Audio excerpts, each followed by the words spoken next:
Hey, good morning. It's Mike Zschunke with Berkshire Hathaway Homes and Shift One Properties on our way to Paradise Valley this morning. Real quick, we're going to talk about residential, we're going to talk about commercial, we're going to talk about the economy. It's pretty interesting lately. So anyway, multiple listing service. We have an extra 69 single-family detached homes this week, up to 16,905. Maricopa County, we've got an extra 66 single-family detached homes for sale. In Scottsdale, we got an extra 5. So, the ones that are coming on the market are going off the market right away. Anyway, this week we had existing home sales was down almost 4%. Now remember, those are homes that went under contract in July, August, when rates were a little bit easier, rates were a little bit lower. So we knew that number was going to be light. However, yesterday, the day before, we had new home sales come out. They were up 4%. Now pay attention, existing home sales are recorded when the deal closes. New home sales are recorded when deposit is put on the project, on the house, whether it's finished or not finished or completed. So there's probably, there's some difference there. You can't compare. It's not oranges to oranges or apples to apples, whatever that saying is. Anyways, and a lot of the new home sales we're seeing fall out of contract. A lot of it's financing, so those numbers are not really comparable. Anyway, prices pretty steady, up 3% on the year in the Scottsdale area. I'm seeing a lot of cancellations and expiring houses that were priced too high, which is odd to me because we're heading into the busy season. The buyers are here, cooler temperatures.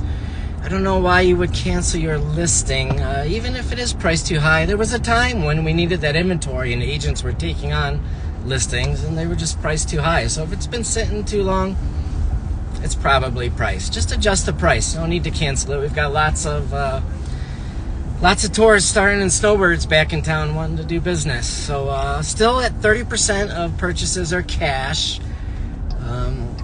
Rates are up again, as I mentioned. 48% of homeowners are considered equity rich. That means that their mortgage is less than half the value of their home. So there's a lot of equity out there. Those people, even though they're in a 3%, 4% mortgage, they've got enough equity where they can upgrade, they can move, and they can keep the same payment, have a larger, bigger property or a smaller property, whatever they're looking for.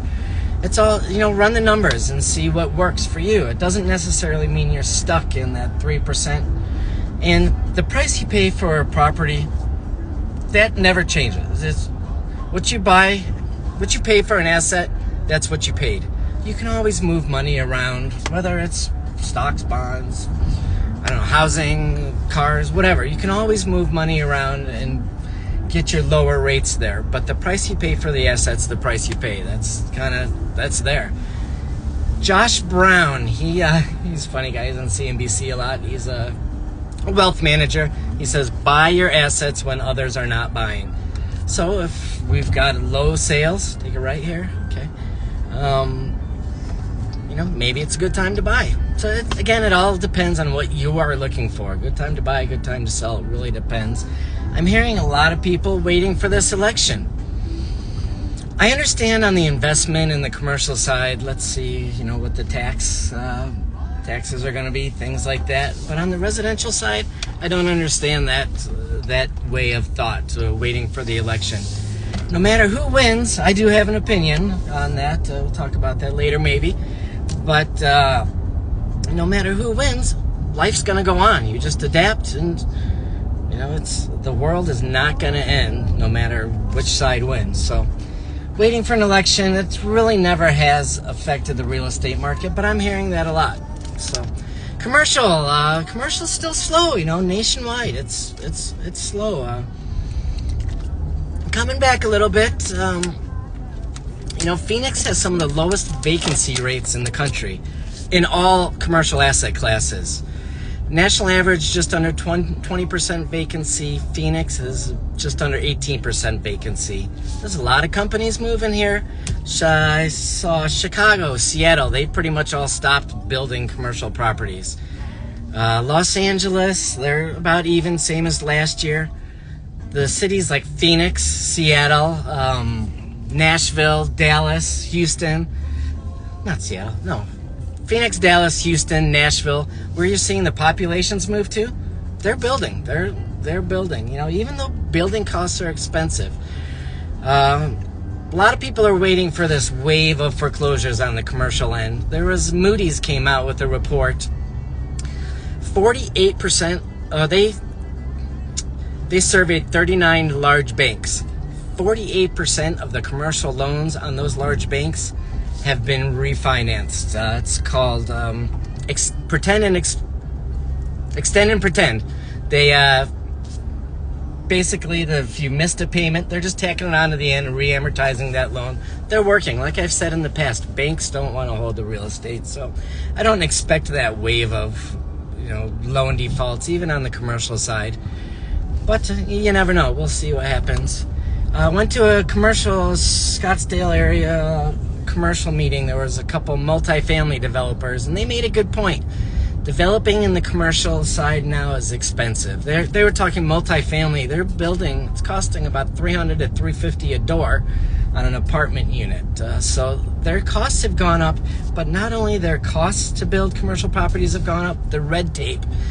The planning and zoning is just, it's burdensome. Did I say burdensome? Wow. Anyway, the planning and zoning has just become difficult to build. I've got a friend who's building a pool. He's applied for his pool permit 7 weeks ago. It's already been returned back twice, and he's in a county island.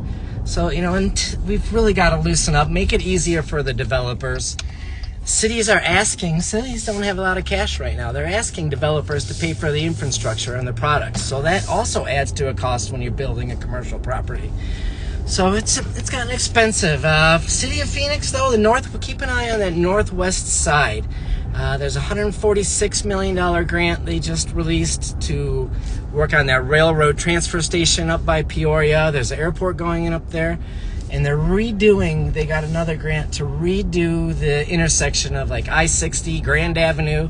We sold a couple of commercial properties up there a couple of years ago off of Grand Avenue. It's pretty rough right now, but the fact that the city is putting money into the traffic flows up there tells you that they expect a lot of flow. They're building the infrastructure to bring the businesses in out there. And, that's if there was one meeting I would go to, it would be that commercial meeting. Just residential, whatever. Know what's going on in the valley. Know where things are happening. Know what's going on here. Lamborghini sitting in front of us is sitting in the road. Anyway, economy. Interesting. Bonds are falling. Bond prices down. Don't speed in Paradise Valley. That's the little beep. There's a lot of cameras. Bonds are falling. Prices down. That means rates up. Gold is at all-time highs. Oil prices are falling. Stocks are at all-time highs. Housing's fairly steady. Housing prices. Mortgage rates are up again. The dollar's strong. And, there's investors where are they going to get the best return on their money? So, Econ 101, stocks fall, they jump into bonds. They should move in opposite directions. When assets start moving in the same direction, things are a little weird. Things are not happening like they should. Paul Tudor Jones came out, he said, it's just the government spending, government influx into the economy. He says all roads lead to reinflation, so he's buying gold. Also, so I dug into that a little bit. The International Monetary Fund met in New York this week, and they're kind of like the Fed Reserve for United Nations. They said United States, which always has been, is the strongest economy right now, which we should be. But where was I going with that? Paul Tudor Jones, he says the International Monetary Fund. They're kind of like the Fed for the United Nations. Don't speed in Paradise Valley. That's what that little beep is. But they say the United States is the strongest in the nation. But is the government, and we have a strong gross domestic product. Next Wednesday we have GDP coming out again. Next Friday we have an unemployment report. So compared to other countries, the United States looks good. So where's the money going? It's interesting. Pay attention. Look at France. France is a big spender. They have 3% return on their 10-year note, but the market's dumping France bonds just because of the spending. It's what is that? Okay. The markets are efficient. You know, they say that you cannot exist. That spending is unsustainable. So, you know, we've become a global economy. Look at the Canadian dollar now against the US dollar, $1.39. A lot of Canadians, Arizona's popular place to have second homes for Canadians. They bought homes in 2010 when it was pretty even, $1 against $1 Canadian dollar. Now, not only have they made their money on their real estate going up, they've made, 39% on the currency exchange. So, you know, I think those houses are going to be coming on the market. It's tough to buy if you're a Canadian right now. It's going to cost you $1 million to buy a $700,000 property in the United States, basically. You know, and again, we just touch base on the top of these here. If you have questions, dig in. More questions, call us. You know, there's a new term that's being thrown. Actually, an old term came back. Investors are looking for a term premium. They want to be rewarded for investing their money long term. That's why you're seeing rates go up again. There's a lot of global political turmoil, uncertainty in the world. So investors are holding on to their cash. Look at Warren Buffett. So, you know, you can never time the market. Again, it's all the supply and demand, residential, commercial, land, whatever. So, I don't know, give us a call if we can help you buy or sell. If you have a question, we're here to help. That's what we do. We've got a busy day here. We've got to go to this Paradise Valley luxury tour meeting, see some fancy houses we'll post later. I've got to write up a couple letter of intents on some commercial properties this afternoon. Interesting.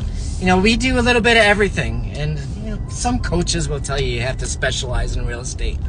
Well, you write a letter in the commercial market, everything is pretty much decided before we write the contracts. Another thing, in Arizona, real estate agents and brokers, we write the contracts. We don't have attorneys involved, except on the commercial side, the complex deals. But those commercial deals make us better on the residential side. When we have to work through and think out of the box to get a property for a small business owner, then, you know, that makes us that much better on the negotiating side for the residential. So that's, you know, and it changes things up. So it lets us do a better job all around. So anyway, give us a shout. I hope that was kind of sloppy. So if you have any questions, give me a shout. Just trying to bang that out here. I'm thinking about breaking these up into 3 sections: residential, commercial, and the economy. Just, I don't have the time to do it all in once, to squeeze everything in and really explain it like you deserve. So anyway, give me a shout. Let me know what you want to see. Ask me questions. We're here to help. So have a great day. Be smart, be safe, and we'll talk to you soon. Thanks for watching. We appreciate it. Bye. Don't forget to vote.